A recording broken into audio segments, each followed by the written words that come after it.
তৃণমূল ছাত্র পরিষদের সভায় মুহূর্তে বক্তৃতা দিচ্ছেন সায়নী ঘোষ, সেদিকে নজর রাখবো সরাসরি।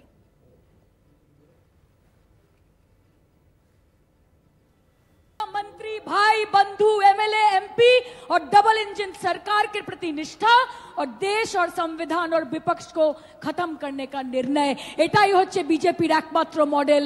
এটা ছাড়া আর কোনো মডেল নেই। আমি আপনাদের সকলকে একটাই কথা বলতে চাই, এক মহিলার জন্য বিচার চাইতে আমরা সবাই পথে নেমেছি। একজন মেয়ে হিসেবে, একজন সাংসদ হিসেবে, একজন তৃণমূলের একনিষ্ঠ কর্মী হিসেবে আমরা যেরকম নির্ভয়ার জন্য বিচার চাই, আমরা সেরকম অভয়ার জন্য বিচার চাই।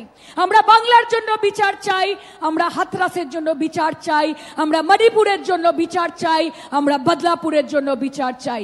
বিচার কখনো একাধারে হতে পারে না, একটা রাজ্যের জন্য হতে পারে না, গোটা দেশের মেয়েদের জন্য আমরা বিচার চাই। মাথায় রাখবেন, একজন মেয়েকে যার জন্য আপনারা বিচার চাইছেন, তার জন্য বিচার চাইতে গিয়ে একজন মুখ্যমন্ত্রী যিনি একজন মহিলা, তাকে আপনারা খুনের হুমকি দিচ্ছেন। একজন মেয়ের জন্য আপনারা বিচার চাইছেন, তার জন্য বিচার চাইতে গিয়ে তাদের মহিলা সাংসদদের আপনারা রেপের হুমকি দিচ্ছেন। একটা ছোট বাচ্চা আপনাদের নোংরা মানসিকতা থেকে বাদ পড়ে না। তাই আপনাদেরকে বলছি, বিজেপির এই নোংরা চক্রান্তে আপনারা কেউ পা দেবেন না। কারণ বিজেপির ডিএনএ পশ্চিমবঙ্গের মানুষ জানে এবং মমতা বন্দ্যোপাধ্যায়কেও পশ্চিমবঙ্গের মানুষ চেনে।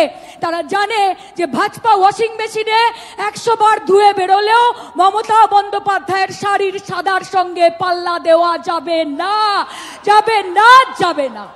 তাই আপনারা আগামী দিন, আমি ছাত্রদের বলবো, কঠিন সময়, এই সময়কে অতিক্রান্ত করতে হবে। আমরা বলে থাকি, এ বুড়ে वक्त जरा अदब से पेश आ, वक्त नहीं लगता वक्त बदलने में। কাজে এটা মাথায় রেখে और हाथों की लकीरों पे मत जाए गालिब, नसीब उनके भी होते हैं जिनके हाथ नहीं होते। এটা মাথায় রেখে এগিয়ে যাবেন। নেতার দিকে তাকিয়ে, নেত্রীর দিকে তাকিয়ে, দলের দিকে তাকিয়ে মাথা উঁচু করে সংগ্রাম চালাবেন।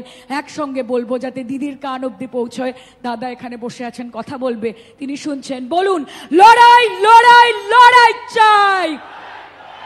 হাত উঠবে, লড়াই লড়াই লড়াই চাই। বলো, লড়াই লড়াই চাই।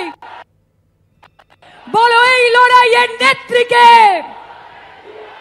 বলো এই লড়াইয়ের নেতাকে, বলো জয় বাংলা। এদিকে বলো জয়